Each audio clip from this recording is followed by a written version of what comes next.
महफिल है ईसाले सवाब की महफिल।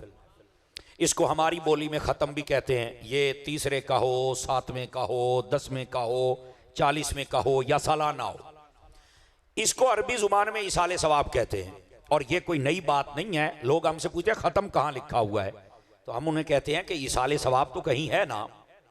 अब अगर आप मुस्लिम शरीफ उठा के देख लें और दीगर कुतुब, उसके अंदर पूरे पूरे चैप्टर कायम किए मुहद्दिसीन ने, और उसका नाम क्या रखा? बाब वसूलुस सवाब इलल मय्यत। समझ आ रही है मेरी बात? ये पूरा चैप्टर कायम है और इसका तर्जुमा अगर सादा लफ्जों में करें तो ईसाले सवाब बनता है।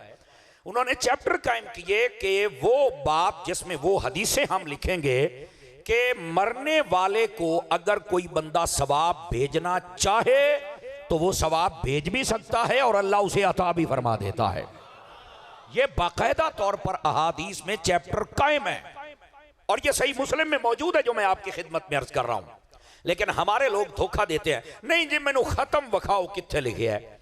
अब अगर मैं कहूं कि नमाज दिखाओ कहां लिखी है, तो वो नमाज का लफ्ज नहीं दिखाएंगे, वो कहेंगे ये देखो सलात। तो मैं कह मैं नमाज पूछना तू सलात कहना है? कहना नहीं, लफ्ज सलात दा माना नमाज हुंदा है। मैं कह दा मतलब है कि अरबी दा लफ्ज है ते उर्दू दा है। अखे आहो, मैं कहा पक्का रहना है, ये समझने के लिए बात करो, पक्का रहना ही। अखे क्यों? मैं कह ऐसे ही तेरे माँ जवाबो कफा हुआ जवाबी, जो तेरा जवाब है वही मेरा जवाब है। अब तू कहता है खत्म दिखा, हम कहते हैं कि इसको ईसाले सवाब कहा जाता है। ईसाले सवाब का लफ्ज और तरीका और दलाइल हम आपको दिखा देते हैं और उस वक्त तुम कहते हो खत्म दिखाओ। तो ये तो इल्मी खयानत हुई ना कि हमारे लफ्ज का मुतालबा किया जा रहा है। अगर हम कहें कि लफ्ज नमाज दिखाओ तो कोई नहीं दिखा सकेगा। कहते नहीं उसको सलात कहते हैं। मैंने कहा इसी तरह खत्म को ईसाले सवाब कहते हैं। अगर सलात का माना नमाज है, जायज है, तो ईसाले सवाब का माना भी खत्म जायज है। आवाज कमजोरों वाली है आप हजरात की, ये पहली बात समझ लीजिए। ये एक इल्मी खयानत होती है, लोग जिससे काम लेते नहीं लेना चाहिए। ईसाले सवाब कहते किसको हैं ये भी सुन लीजिए। लफ्ज ईसाल का माना होता है भेजना। लफ्ज ईसाल का माना भेजना, समझ आ रही है? सवाब ऐसी चीज जिसके जरिए से अगला बंदा अल्लाह की रहमत के करीब हो जाए और अल्लाह के गजब से दूर हो जाए, यानी ऐसी नेक चीज को आगे भेजना। अच्छा, इसके अंदर ये जो इबादत बदनिया है वो भी आ जाती है, इबादत मालिया भी आ जाती है, बदनिया मालिया दोनों आ जाती हैं। अब जैसे भी कर, मिसाल के तौर पे आपने कुरान पढ़ा है, इसका सवाब भी जा सकता है। आपने 2000 रुपया लंगर किसी मस्जिद को दे दिया, मदरसे को, किसी गरीब को माल दे दिया, नियत कर ली कि सवाब उधर जाए, ये भी चला जाएगा। और अगर आपने हज कर लिया जिसके अंदर आपकी इबादत भी है, पैसा भी है कि मैं ये हज फुला के लिए कर रहा हूं, तो इसका सवाब भी जाएगा। यानी आप जिस लेवल की इबादत करके सवाब पहुंचाना चाहें, मेरा रब कबूल भी फरमाते और सवाब पहुंचा भी देता है। और यहां दूसरी बात भी समझ लीजिए, बस औकात होता है कि ये पहुंचाना जरूरी होता है। मैंने कहा जी हाँ जरूरी होता है। कहा जी वजह? मैंने कहा देखिए, हमारे मुल्क में से बहुत सारे लोग हैं जो बैरूने मुल्क जाते हैं, वहां चल के कमाइयां करते हैं, बिल्कुल करते हैं। फिर वो करते क्या है? कहते हैं वहां से जब पैसा भेजते ना इधर, चूंकि वो बड़े मुल्क होते हैं, अमीर मुल्क होते हैं, तो उधर का पैसा जब हमारे यहाँ आए ना, उनका 1000 होता है और यहाँ के जनाब वो 50-60 हजार बन जाते हैं, या लाख और 2 लाख बन जाता है। अच्छा, मैंने कहा इसको ज़हन में रखना है कि अगर बड़ा मुल्क हो, बड़ा बादशाह हो, उसका पैसा हो, तो वहां से अगर भेजा जाए तो वो बढ़ जाता है। कहा बिल्कुल। मैंने कहा हम जब कुरान पढ़ते हैं ना, तो हम किसी दुनियादार को नहीं देते, हम भी उस अकाउंट में भेजते हैं। समझने की कोशिश कीजिए आप हजरात कि जहां पर उम्मीद ये है कि हमारी गिनती रुक सकती है, पर मेरे मालिक के फजल का खजाना रुक सकता। हम भेजते इसलिए हैं ताकि अल्लाह रब्बुल इज्जत, हम अगरचे एक कुरान पढ़ें, अल्लाह रब्बुल इज्जत उसका इतना सवाब अता फरमाए कि हमारे मरने वाला या मरने वाली अल्लाह ताला उसकी बख्शिश व मगफरत फरमा दे।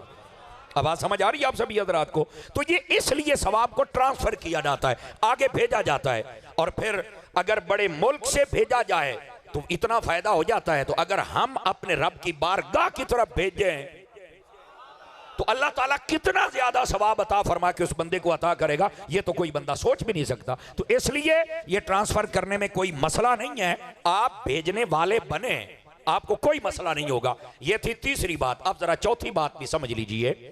कुरान और हदीस का अगर दलाइल पढ़े जाएं तो ये चीज हमारी नमाज में भी मौजूद है।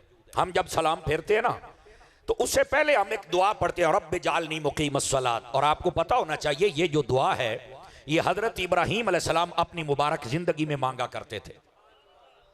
और ये कुरान मजीद की आयत भी है, 13वां पारा सूरह इब्राहीम निकाले उसके अंदर ये आयत मौजूद है।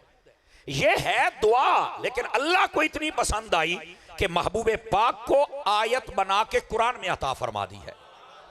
ये ऐसी खूबसूरत आयत तैयबा है और ये एक दुआया आयत है। इसके अंदर क्या हजरत इब्राहीम अलैहिस्सलाम क्या दुआ करते थे, तवज्जो फरमाएंगे आप हजरात। आप दुआ किया करते थे, और रब्बि जालनी मुकीमस्सलात, या अल्लाह मुझे नमाजी बना दे। ये आपकी दुआ है, इब्तदा देखो, या अल्लाह मुझे नमाजी बना दे। और कौन कह रहे हैं? अल्लाह के नबी, और सिर्फ नबी नहीं, खलील नबी। समझ आ रही? आप ये दुआ कर रहे हैं, या अल्लाह मुझे नमाजी बना दे। तो मुफ्ती अहमद यार खनैमी ने लिखा है, इसका मतलब है नमाजें पहलों पर भी थीं, लेकिन इस तरतीब से जैसे 5 हमारे पास हैं, ये तरतीब किसी को मुयस्सर नहीं आई। अगर ये आई है हुजूर का सदका, ये उम्मत मुस्तफ़ा के हिस्से में आई है। पहलों के पास किसी के पास 1 नमाज है, किसी के पास 2 नमाज है, किसी के पास 1 रकात है, किसी के पास ज्यादा रकातें हैं, तो उनको ये, लेकिन थी जरूर। इब्राहीम अलैहिस्सलाम कहते हैं या अल्लाह मुझे नमाजी बना दे। यहां उलमा ने एक सवाल उठाया, उलमा तफसीर ने, वो ये कहते हैं कि इब्राहीम अलैहिस्सलाम ने ये क्यों दुआ मांगी कि या अल्लाह मुझे नमाजी बना दे? क्या वो नमाजी नहीं थे? कहा थे। अल्लाह के नबी से पक्का नमाजी कौन होता है? समझ रहे ना आप हजरात? तो फिर आपने क्यों दुआ फरमाई? अब जरा गौर से सुनने वाली बात है। उलमा ने बहुत खूबसूरत जवाब दिया। फरमाया इब्राहीम अलैहिस्सलाम अल्लाह की बारगाह से इस्तिकामत को मांग रहे हैं कि या अल्लाह मैं नमाज तो पढ़ता हूं, पर मैं इस्तिकामत मांगता हूं कि आखिरी सांसों तक तेरी बारगाह की अदायगी, ये नमाज अदा करता रहूं। तो ये इस्तिकामत है। और इसी वास्ते फरमाया जो इस्तिकामत होती है वो करामत से अगली शय होती है। करामत से अगली शय है इस्तिकामत। और इस्तिकामत का मतलब क्या होता है कि बंदा किसी चीज पर ऐसा कारबंद हो जाए, जो मर्जी हो जाए, उस चीज से दस्तबरदारी हासिल न करे। इस चीज के पुख्ता होने का नाम इस्तिकामत कहलाता है। समझ आ रही? हजरत जुनैद बगदादी रहमतुल्लाह अलैह आप तशरीफ फरमाते, बायजीद बिस्तामी रहमतुल्लाह अलैह का नाम भी लिखा है। एक शख्स आ गया कि मैंने मुरीद होना है, तो देखता रहा, 2-4 दिन रहा, कहता ठीक है जी सलाम अलैकुम, तो मैं जानता पाया देखने वाले तो कयामत की नजर रखते हैं। आपने फरमाया भाई जा तो रहे हो, पहले ये बताओ आए क्यों थे, जरा अपना मकसद भी जाहिर करो। तो वो कहने लगा मैं आया था कि आपका मुरीद हो जाऊं और देखूं कि आप क्या हैं, मैं कुछ देखना चाहता था, तो बस मैं जा रहा हूं। तो फरमाया फिर कुछ नहीं देखा?